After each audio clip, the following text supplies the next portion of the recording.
Un reto estratégico es la transformación organizacional. La gerencia busca permanentemente cómo adaptarse en estos tiempos tan difíciles, de adaptar su organización a la nueva modalidad de mercados y de todo el entorno que en realidad ha variado de manera radical. Además de esta preocupación viene toda una serie de teorías y una serie de conceptos de diferentes autores donde tratan de indicarles cómo hacerlos. En este video, dirigido por el doctor César Toscano, les vamos a indicar a ustedes cómo lograr esta transformación organizacional.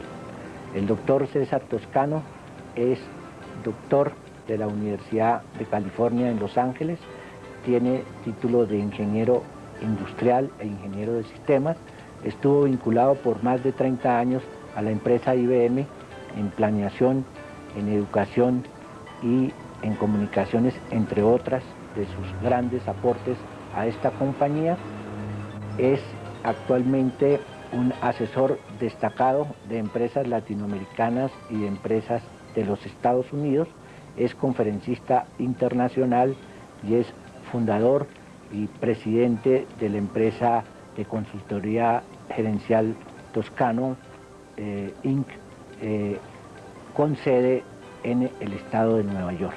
Con ustedes, el doctor César Toscano. Todos estamos conscientes de la frecuencia con que ocurren los cambios hoy en día. Vemos que los cambios ocurren en todas las áreas y con gran frecuencia, en la economía, en la tecnología, en las regulaciones, en el comercio. Estos cambios y la frecuencia con que ocurren crean un ambiente turbulento. Y a veces pensamos que se trata de algo, de un fenómeno de esta década, que es una cosa tal vez local. Pero esto no es así.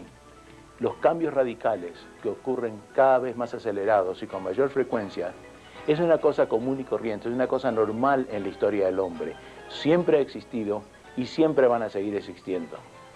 Para poner este concepto en perspectiva, hagamos lo siguiente. Tomemos los 2 millones de años en que el hombre estaba en la Tierra y comprimamos ese periodo en un año. Si hacemos esto, lo que va a suceder es que el 1 de enero comienza la Edad de Piedra. Pasan 11 meses y medio y es el 19 de noviembre cuando el hombre descubre el fuego. La historia escrita comienza el 10 de diciembre. Hasta ahora, el hombre ha sido nómada, viviendo de la caza y de la pesca, hasta el 29 de diciembre, cuando comienza la agricultura. Es un día antes de fin de año, el 30 de diciembre, cuando se construyen las pirámides y la Esfinge en Egipto. Y si nos centramos en el último día del año, el 31 de diciembre, a las 11:30 de la mañana, florece la civilización griega. Después de mediodía, triunfa y cae el Imperio Romano. Es a las 9:30 de la noche, cuando Colón descubre América. La revolución industrial en la que vivimos hoy comenzó a las 11 de la noche. A las 11:30 se inventa el aeroplano y la Segunda Guerra Mundial se pelea solo 15 minutos antes de medianoche. Estamos en la medianoche. ¿Qué es lo que va a pasar el próximo minuto? Los grandes cambios, las comunicaciones globales, computadoras que hace pocos años ocupaban todo un edificio, ahora tienen el tamaño de un libro. El Internet que enfrenta a todas las organizaciones y va a seguir enfrentando a todas las organizaciones. Veamos entonces cuál es el reto estratégico. Los nuevos eventos crean una crisis porque cambia el entorno. Esta crisis requiere que las organizaciones desarrollen nuevas estrategias para enfrentarse a esta crisis. Desarrollar las estrategias es complicado y es un tema de gran importancia, pero no es el tema en que vamos a enfocar hoy en día. Hoy vamos a enfocar el siguiente paso, que considero que es el verdadero reto estratégico, porque es de gran importancia y es algo que muchas organizaciones no hacen. Y es analizar cómo operan las organizaciones para ver si son adecuadas para ejecutar las estrategias.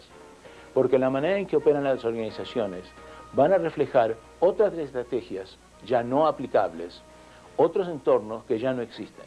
Por lo tanto, cuando se desarrollan estas nuevas estrategias, hay que examinar la empresa, examinar la organización y ver si es adecuada para ejecutar esas estrategias.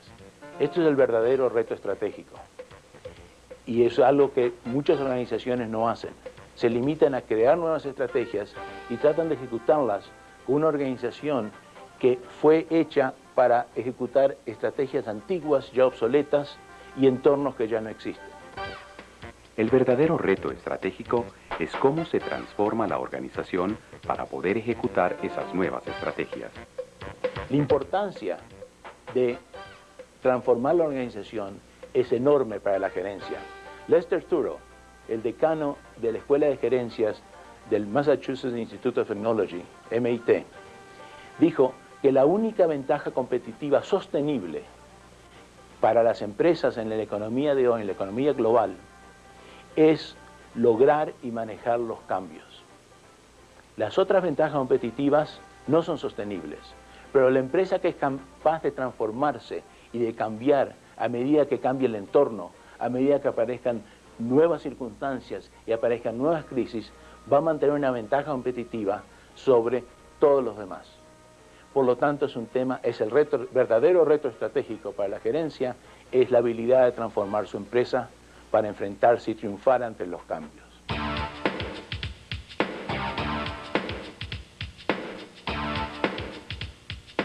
Para comenzar el tema, veamos ahora dos errores frecuentes en esta transformación. El primer error frecuente es que algunos autores afirman que la reingeniería, esta nueva moda que ha surgido en los últimos años, reemplaza a los programas de mejoramiento continuo, a los programas de calidad total. Para mí esto es un error muy grande. La reingeniería no reemplaza a los programas de calidad, la reingeniería complementa los programas de calidad. Los dos tienen el mismo objetivo, mejorar el desempeño de la organización, pero lo logran de manera totalmente diferente. Para precisar los términos, vamos a definir qué es la reingeniería. Y la reingeniería la definimos como la define Michael Hammer, que fue el que inventó la palabra reingeniería. Reingeniería es el repensamiento profundo y rediseño radical de los procesos de la organización, con el fin de lograr una mejora espectacular en su desempeño. La reingeniería es un proyecto. Se enfoca, se identifican algunos procesos de la empresa, se crea un equipo que va a trabajar en esos procesos, tiene una fecha de arranque, una fecha de terminación, y el proyecto altamente estructurado consiste en ciertas actividades que tienen que ser ejecutadas. En cambio, los programas de calidad total, los programas de mejoramiento continuos, son totalmente diferentes. El mejoramiento continuo es un compromiso con la excelencia en donde se involucran todos los miembros de la organización. Es una búsqueda continua de medios para mejorar el desempeño de los procesos de la organización. Esta gráfica explica la forma distinta en que operan los programas de reingeniería y de calidad total. Los programas de calidad total traen un mejoramiento gradual, paulatino, muchas pequeñas mejoras que sumadas a lo largo del tiempo van a crear una gran mejora en el desempeño. La reingeniería, en cambio, opera de forma distinta. Cuando se implantan los nuevos procesos a los que se le hizo la reingeniería, mejora rápidamente el desempeño de la organización. Esta distinta manera de operar explica el diferente rol que tienen ambos programas. Si tenemos una situación en que el competidor nos lleva gran ventaja en su desempeño y lo tratamos de alcanzar a través de un programa de calidad total, de mejoramiento continuo, va a tardar demasiado tiempo, va a ser muy lento. Por lo tanto, tenemos que recurrir al cambio radical de la reingeniería. O al inverso, si estamos a la par de la competencia, pero queremos dar un gran salto adelante y tomar gran ventaja sobre ellos, entonces tenemos que recurrir a la reingeniería para poder hacerlo. Pero por otra parte, si nos olvidamos de los programas de calidad total, si solo enfocamos en la reingeniería, eso no es suficiente y no es adecuado. Esta segunda gráfica explica lo que va a pasar. La organización llega a un nivel de desempeño en que decide que debe mejorar el desempeño, hace una reingeniería y sube su desempeño. Llegado a ese momento, el momento en que se implantan los nuevos procesos, el desempeño empieza a deteriorarse. Tal vez no el desempeño en términos absolutos, pero el desempeño relativo al desempeño del competidor. Y ya que el competidor sí va a tener programas de mejoramiento continuo y calidad total, y si la organización no lo tiene, el desempeño relativo va a empezar a deteriorarse, a degradarse, hasta llegado a cierto punto que tiene que hacer otra reingeniería para recuperar el desempeño perdido. Lo que importa en este mundo competitivo no es el desempeño en términos absolutos, es el desempeño relativo al desempeño del competidor. Y un desempeño en esta manera, picos y valles como un serrucho, no es adecuado para ninguna organización. Así que, a veces la calidad total no es suficiente.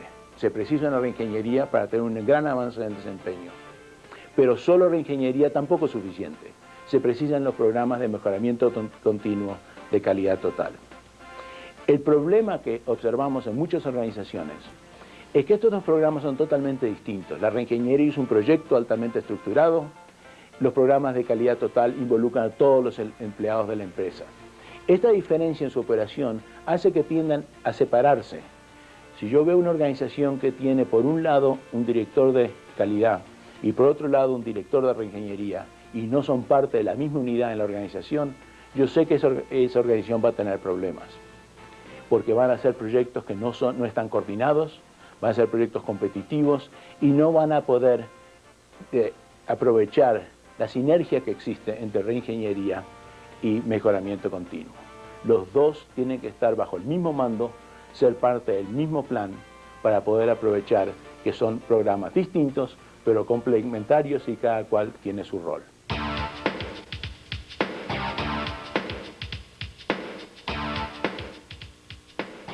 Veamos ahora cuál es el segundo error frecuente que encontramos cuando las organizaciones se transforman: no tener definido el objetivo de la transformación.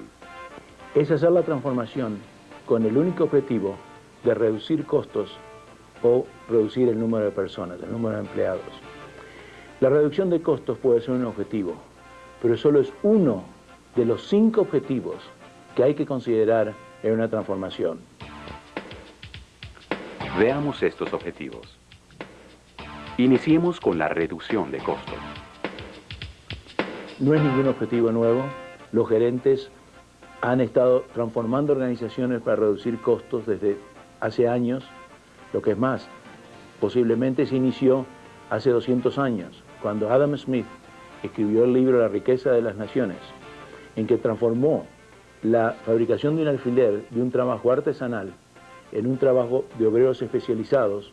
Uno estiraba el alambre, otro lo cortaba, otro hacía la cabeza, otro los ensamblaba, y creó el principio de la especialización del trabajo que dio comienzo a la era industrial, y eso fue hace 200 años. Así que reducción de costos es un objetivo, pero es uno de los 5 objetivos. El segundo objetivo es la eliminación de defectos. El área de calidad técnica la inició Schuhart en los años 30 en los laboratorios Bell de la compañía de teléfonos de Estados Unidos, aplicando técnicas estadísticas al control de calidad. Como todos ustedes saben, Japón, después de la Segunda Guerra Mundial, lo llevó a un máximo, y más o menos en los años 70, cuando los americanos redescubrían el concepto de calidad técnica, un vicepresidente de Toyota, Ishikawa, introdujo un concepto revolucionario en el área de calidad. Este concepto nos lleva al tercer objetivo, la satisfacción del cliente. Ishikawa definió calidad no como eliminar defectos, sino calidad como satisfacer al cliente. Y les digo francamente, cuando yo leí esto por primera vez, me llamó la atención porque no entendí muy bien. Dije, ¿cómo satisfacer al cliente? Yo soy un ingeniero industrial, para mí calidad es tomar muestras, hacer análisis, gráficas, tendencias, gráficas de control, etc. Pero cuando profundicé en el concepto me di cuenta es de enorme importancia. Si uno define calidad como eliminar defectos, entonces los programas de calidad van a ser programas internos dentro de la empresa, analizando las operaciones de la organización para asegurarse que el producto o el servicio no tenga defectos. Si uno define calidad como lo hace Ishikawa, satisfacción del cliente, primero incluye la definición anterior. Ningún cliente está satisfecho si recibe un producto o un servicio defectuoso. Pero va mucho más allá. Si yo tengo un producto perfecto, sin defectos, pero no es lo que un cliente quiere, para ese cliente mi producto no sirve, no tiene calidad. Eso quiere decir que los programas de calidad no solamente tienen que ser internos para eliminar defectos, calidad técnica, tienen que ser externos para saber qué es lo que quiere el cliente y poder satisfacer al cliente. El cuarto objetivo es rapidez. Todos recordamos la guerra del Golfo. Uno veía en televisión la bomba volar y en el instante que esa bomba estallaba en Irak, todo el mundo, a través de todo el globo, se enteraban que esa bomba había estallado. Comunicaciones instantáneas. Esto crea una rapidez, una agilidad, un dinamismo en la industria, en la competencia, que hace que la rapidez de los procesos es de enorme importancia en la transformación. Y el quinto objetivo, flexibilidad. Como dije al principio, el mundo cambia radicalmente, cada vez más rápido y va a seguir cambiando. La organización tiene que ser capaz de modificarse y de adaptarse al cambio sin tener necesidad de tumbar la organización y reconstruirla desde un principio. La importancia fundamental de estos 5 objetivos es que el resultado de la transformación, lo que yo voy a obtener en la práctica cuando transformo una organización, va a depender de qué objetivo tuve. Si yo transformé una organización y cambié sus procesos para reducir sus costos, va a ser totalmente distinto que si cambié los procesos para personalizar las necesidades de clientes específicos, o si cambié los procesos para hacerlos más flexibles, o si cambié los procesos para hacerlos eliminar defectos, o si traté de hacer las 5 cosas a la vez. Así que el resultado que obtenemos de una transformación depende del objetivo.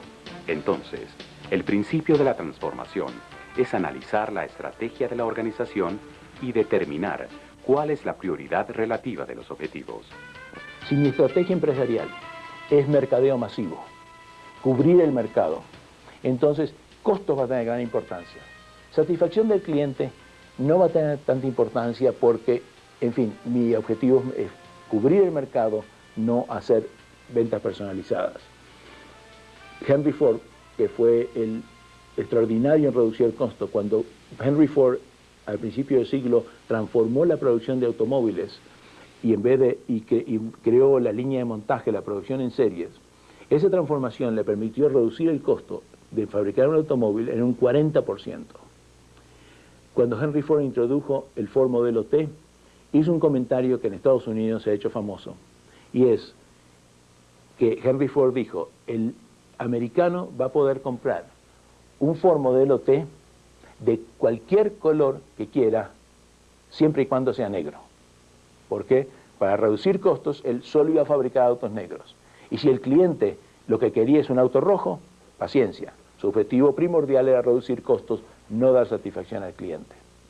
Pero en cambio, si la estrategia de mi empresa es distinta, no es mercadeo masivo, pero es identificar un nicho del mercado y penetrar ese nicho con sus necesidades específicas, entonces satisfacción del cliente va a ser de enorme importancia estratégica, es mi ventaja competitiva. Reducción de costos va a ser de importancia relativamente menor, porque en general el cliente está dispuesto a pagar un poco más por algo personalizado. Así que el paso que gran cantidad de organizaciones no hacen, el inicio de la transformación es analizar la estrategia para determinar la prioridad relativa de los 5 objetivos, porque el resultado de lo que obtengo va a depender del objetivo. Y estos objetivos están en conflicto. Si yo transformo un proceso para reducir su costo, casi con seguridad lo va a hacer más rígido y va a perder flexibilidad. Si yo lo hago más flexible, casi con seguridad voy a introducir más defectos. Si lo hago para satisfacer al cliente, con seguridad voy a subir el costo.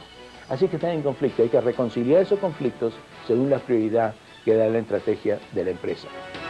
Ahora bien, la tecnología de información permite reconciliar objetivos que tradicionalmente están en conflicto. Y mi ejemplo favorito, que reconcilia el objetivo de reducción de costos con una alta automatización de los procesos, con satisfacción del cliente personalizando el producto, es una revista americana, la revista Time, que estoy seguro todos ustedes han oído nombrar. Y elegí esta carátula de Time porque es muy agradable de mirar, en caso de que estén interesados, la rubia es Claudia Schiffer. Pero lo importante, por desgracia, no es la rubia. Si ustedes se fijan en esa etiquetita blanca, que tiene mi nombre y dirección, pues yo soy suscriptor de Time, y la ven con detalle, no es una etiqueta. Es un campo blanco en la portada de Time. Time automatizó su proceso de producción y de impresión de la revista para reducir el costo. Cuando se está imprimiendo la revista, cuando las prensas rotativas están imprimiendo esta portada en particular de Time Magazine, la computadora que controla el proceso de impresión, como tiene acceso a la base de datos de los suscriptores de Time, sabe que esta portada en particular, esta hoja de papel, va a César Toscano en Harrison, New York. La siguiente portada, la siguiente hoja de papel va a ir a otra persona, a otro suscriptor de Time, y es decir que ellos saben, cuando están imprimiendo la revista, a qué persona, a qué suscriptor va a ir cada una de estas revistas. Este conocimiento le permite personalizar la revista al suscriptor. No solamente imprimen, no en la prensa rotativa, en la prensa subsiguiente, mi nombre y dirección en la portada del Time, pero estoy leyendo este número del Time, paso a la página 33, ¿y qué es lo que encuentro? Un artículo sobre reducción de impuestos, y en el artículo está escrito: César Toscano, usted vive en el 18º Distrito Congresional del Estado de Nueva York, su representante es la señora Lowy, demócrata, y votó que no. Mi hermano vive en California, también se suscribe al Time, y cuando él abre su ejemplar de Time, ¿qué es lo que encuentra? Esteban Toscano, usted vive en el distrito tal en California, y su representante, etcétera, etcétera. Cada suscriptor tiene información personalizada que le concierne a él. Aumenta la satisfacción del lector gracias a la automatización que también le permitió reducir costos, es decir que dos objetivos en conflicto, tecnología los permite unir. Pero Time Magazine tiene otro cliente aparte del lector o del suscriptor, y es el anunciador. Vean este anuncio que aparece en el mismo ejemplar de Time Magazine. Es sobre una peluquería que hace crecer pelo.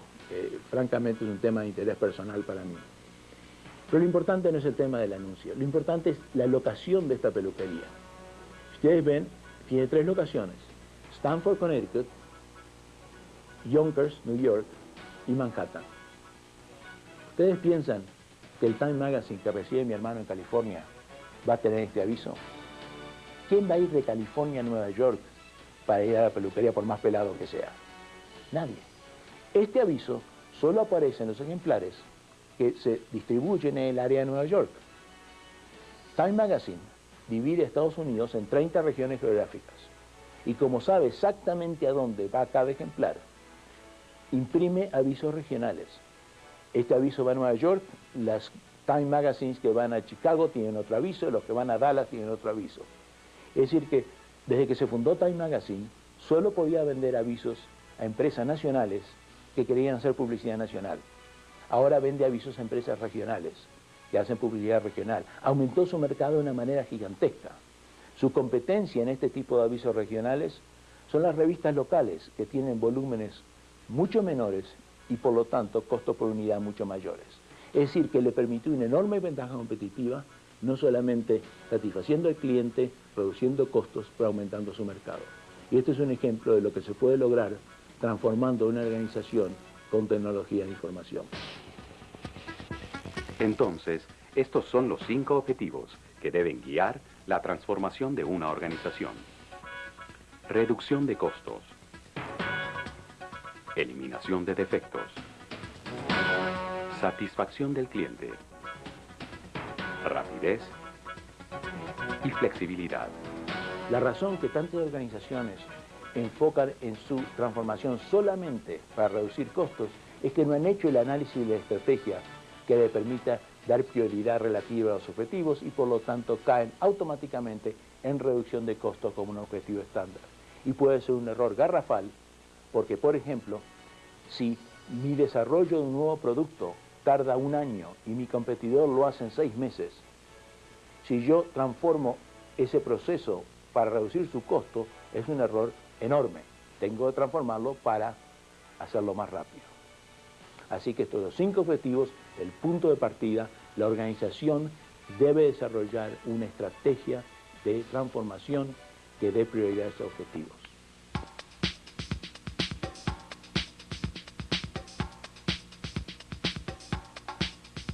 Veamos ahora cómo se logra una transformación.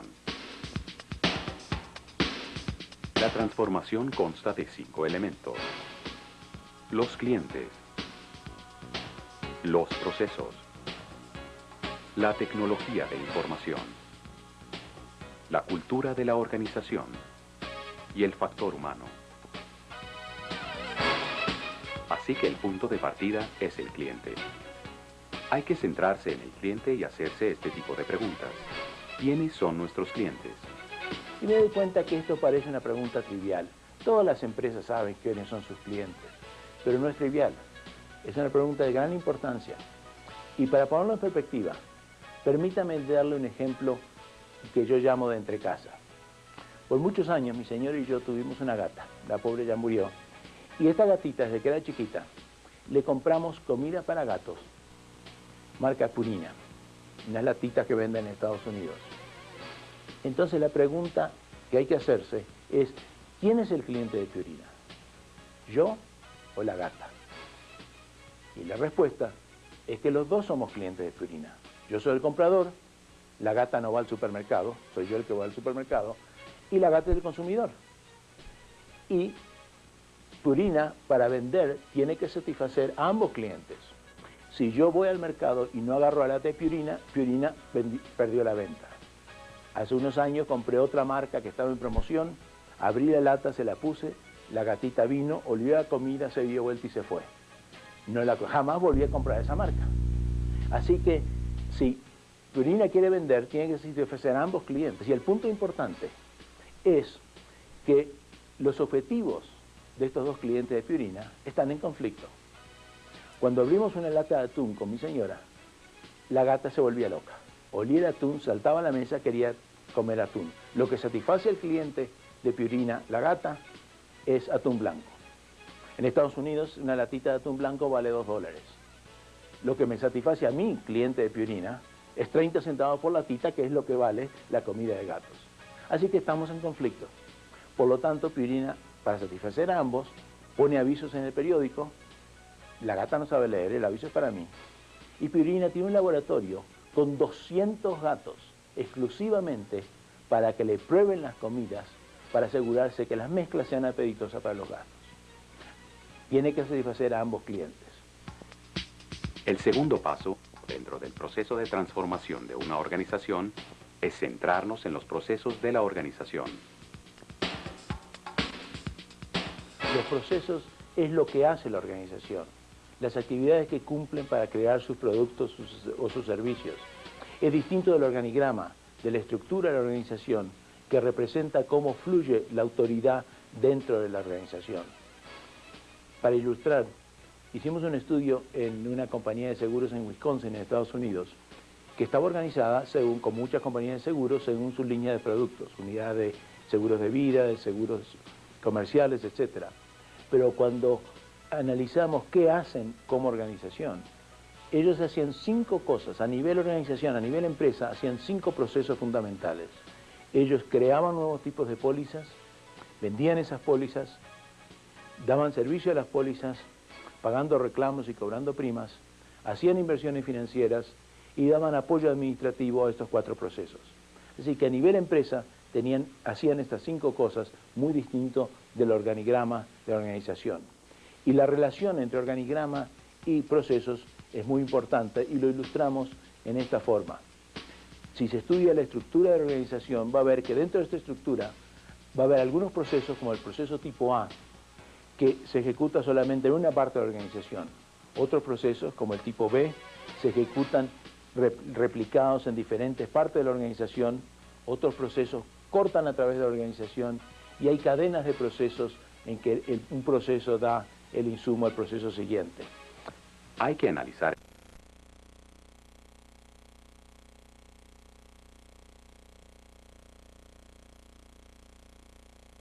mejorando sus procesos. Si se trata de mejorar la organización cambiando su estructura organizacional, lo único que se está haciendo al cambiar la estructura es cambiar las responsabilidades. La persona con la nueva responsabilidad podrá hacer las cosas mejor o peor que en la anterior. Pero para mejorar hay que mejorar los procesos. Algunos personas dicen que hay que manejar a la empresa a través de sus procesos.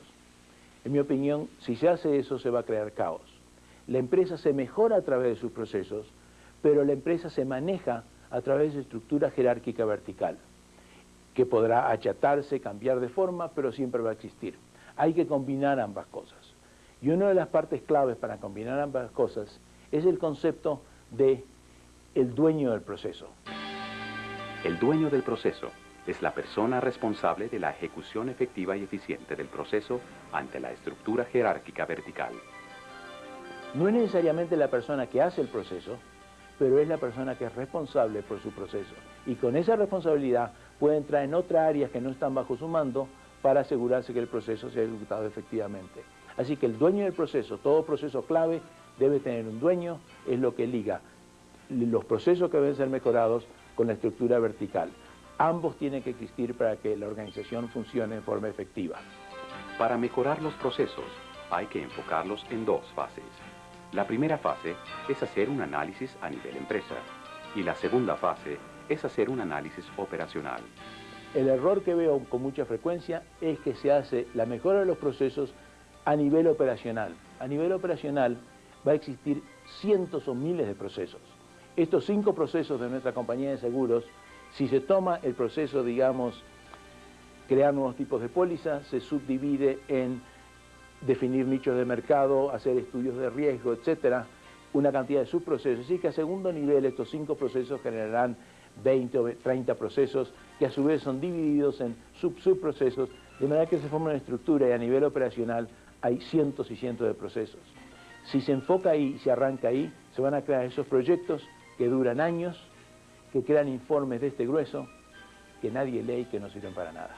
La manera de mejorar los procesos es empezar a nivel empresa, primero o segundo nivel de estructura de procesos, es decir, 20, 25 procesos, y entonces examinarlos y determinar los que están adecuados para ejecutar las nuevas estrategias.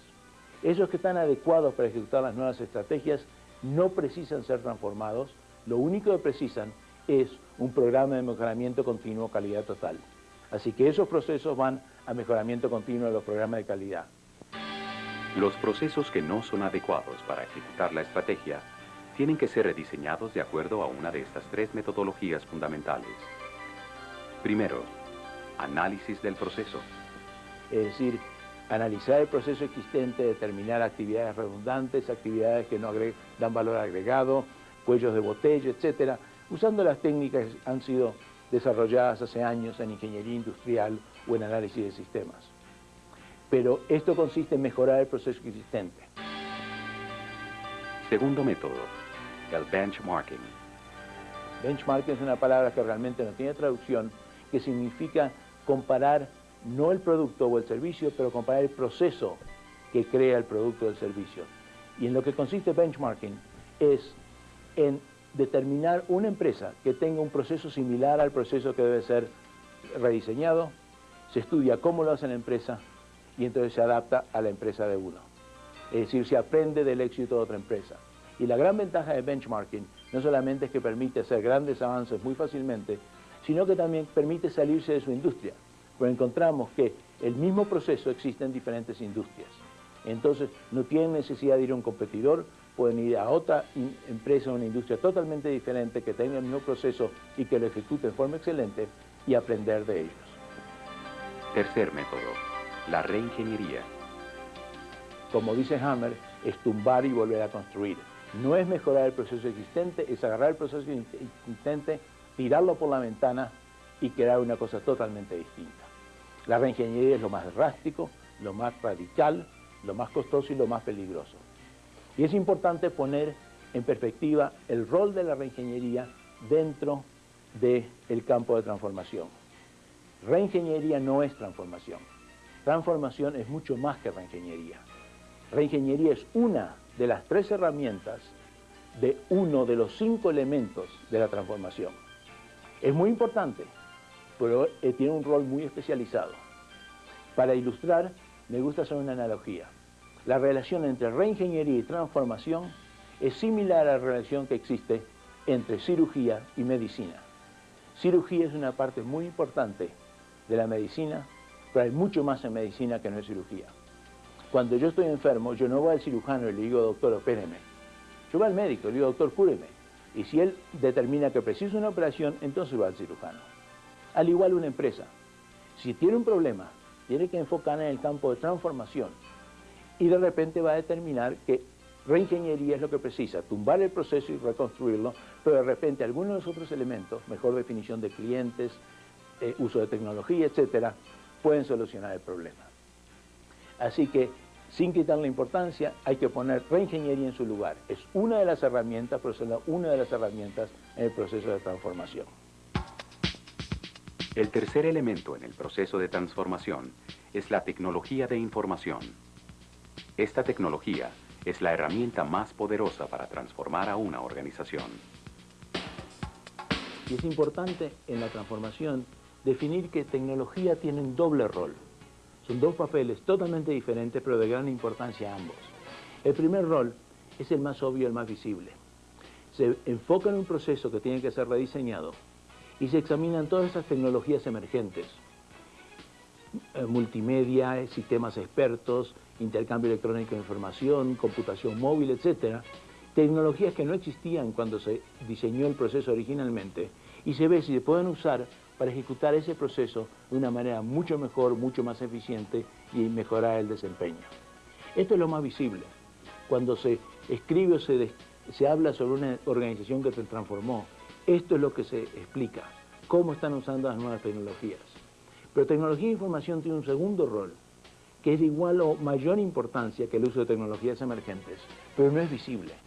Y es que se requiere la tecnología e información para crear una infraestructura de información que le permita a la empresa transformarse.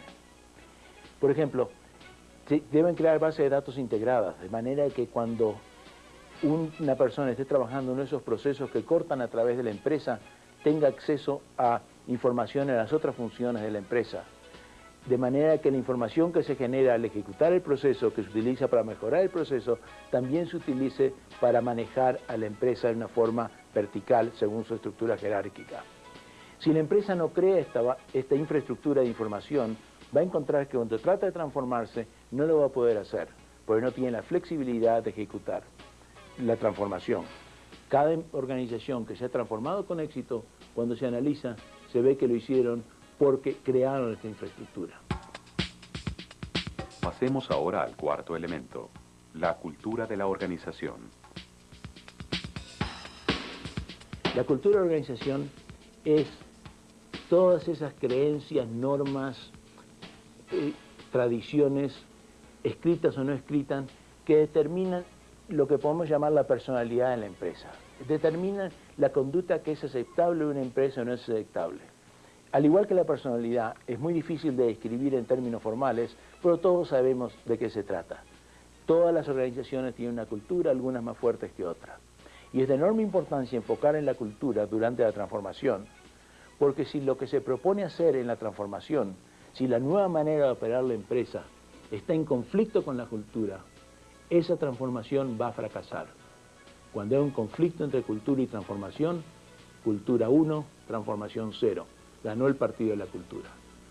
A pesar de ser invisible, es una fuerza muy poderosa porque determina lo que es aceptable como conducta de una organización.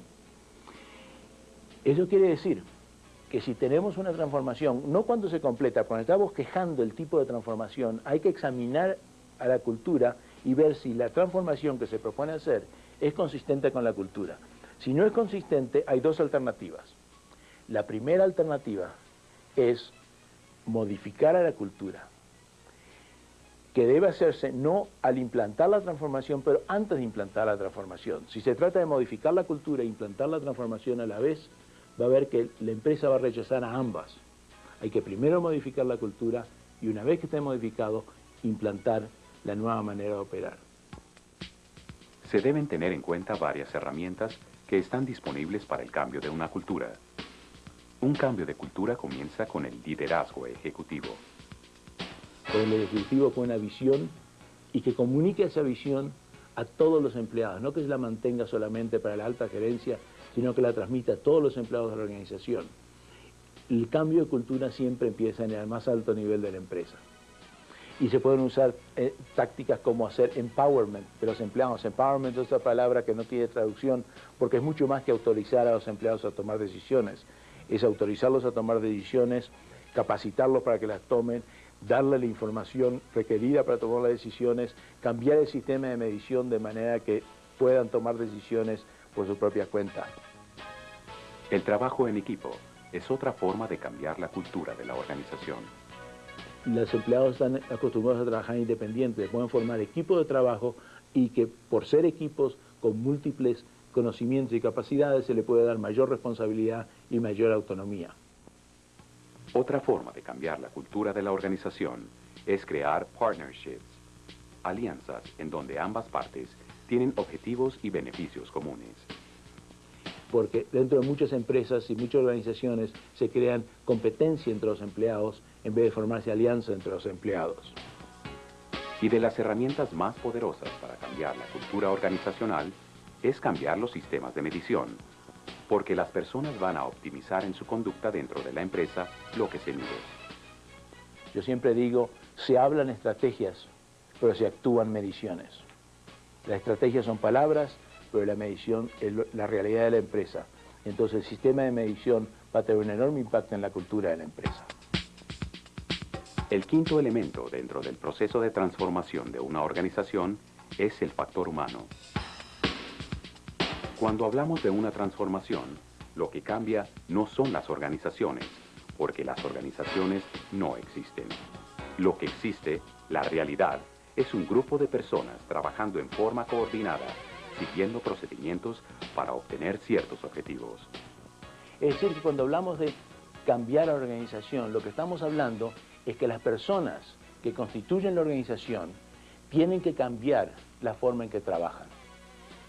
Es decir, que el ser humano tiene que cambiar para ejecutar una transformación con éxito.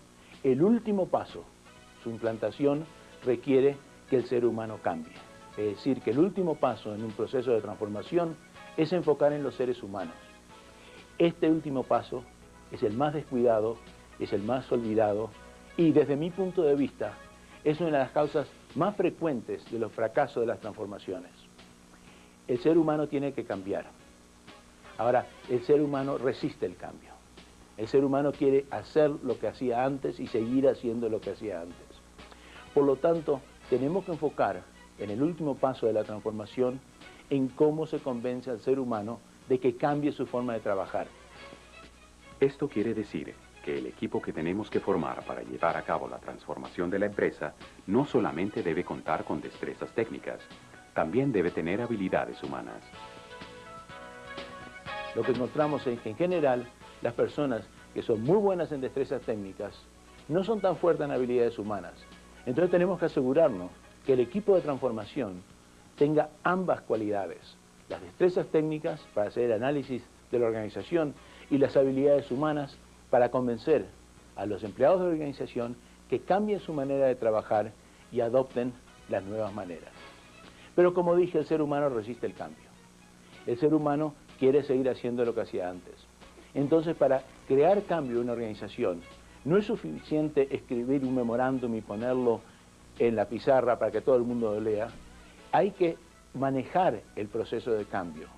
Hay que enfocar en el ser humano y ver cómo se lo convence al ser humano que cambia. Para manejar el cambio con éxito, debemos tener en cuenta 3 puntos claves. Primero, definir y asignar roles a las personas involucradas en el cambio. Estos roles en el manejo del cambio son los siguientes.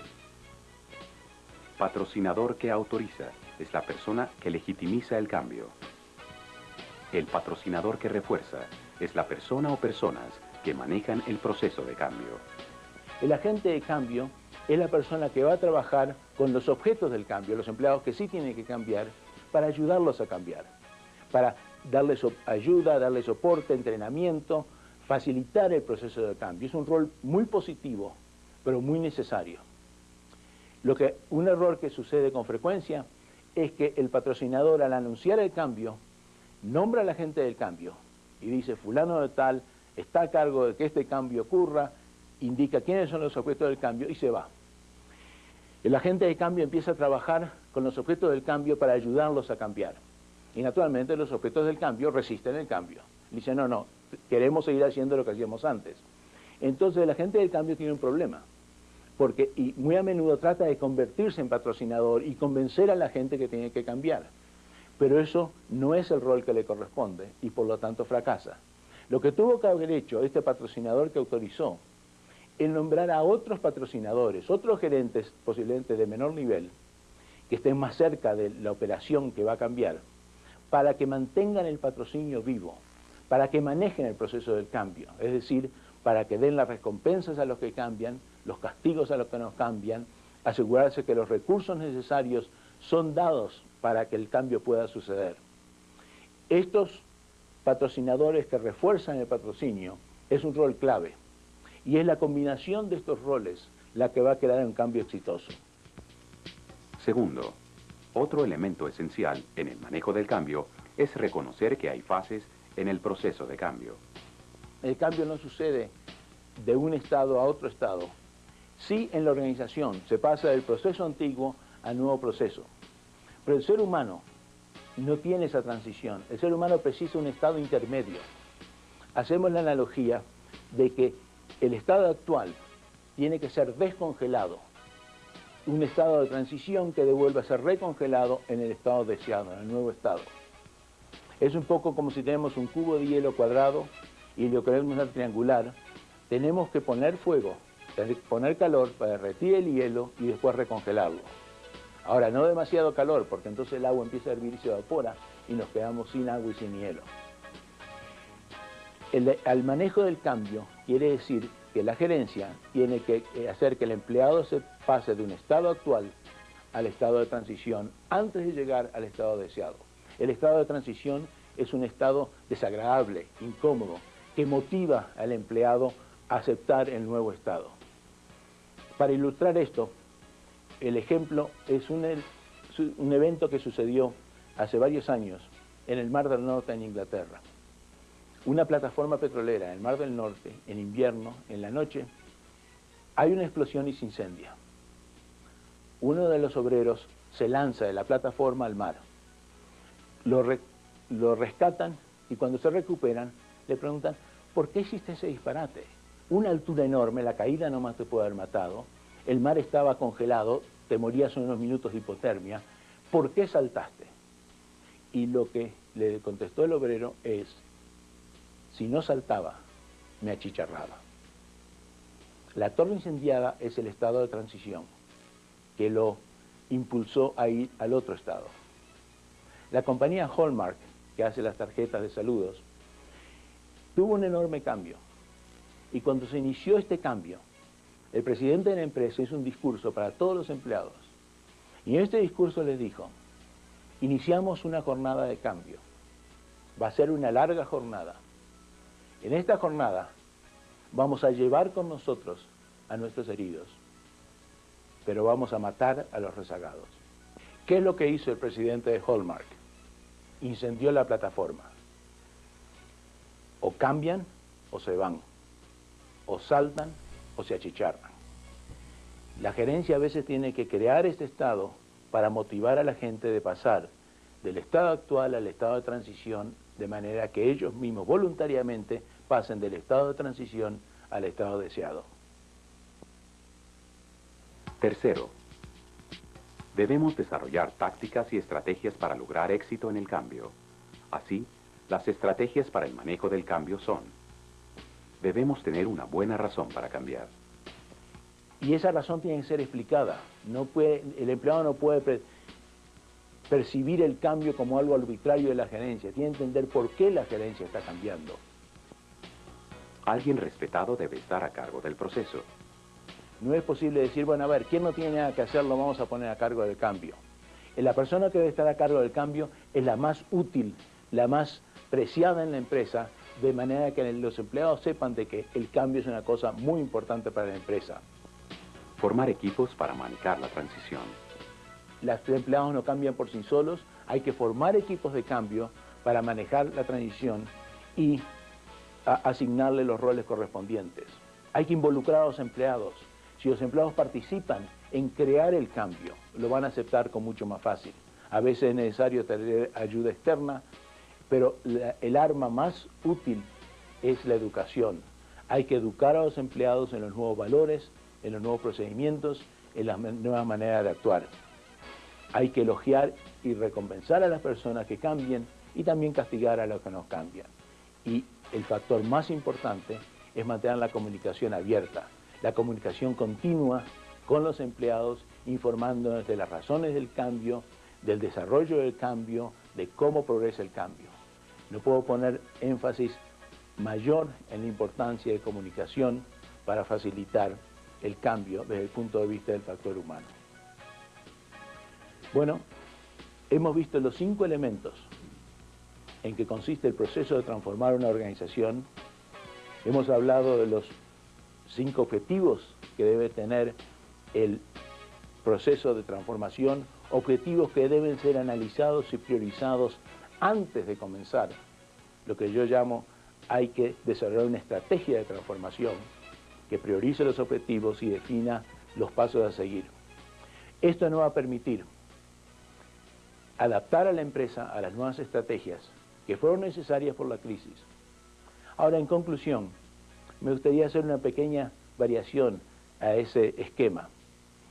El profesor Russell Ackoff, de la escuela de Wharton, de la Universidad de Pensilvania, un experto en planeación estratégica, definió que el verdadero éxito de una estrategia no es adaptarse a los eventos del futuro. El verdadero éxito de una estrategia es crear nuevos eventos, es modificar el futuro. Entonces, adaptando nuestro esquema, las nuevas estrategias requieren transformar a la empresa y esta transformación va a crear nuevos eventos que van a crear crisis para la competencia. Así que este es el objetivo y este es el verdadero reto estratégico. No solamente adaptarse a los nuevos eventos con estrategias y transformando la empresa, pero influenciar el futuro de manera que la organización cree nuevos eventos que van a traer crisis para los competidores. Muchas gracias y buena suerte en la transformación de sus organizaciones.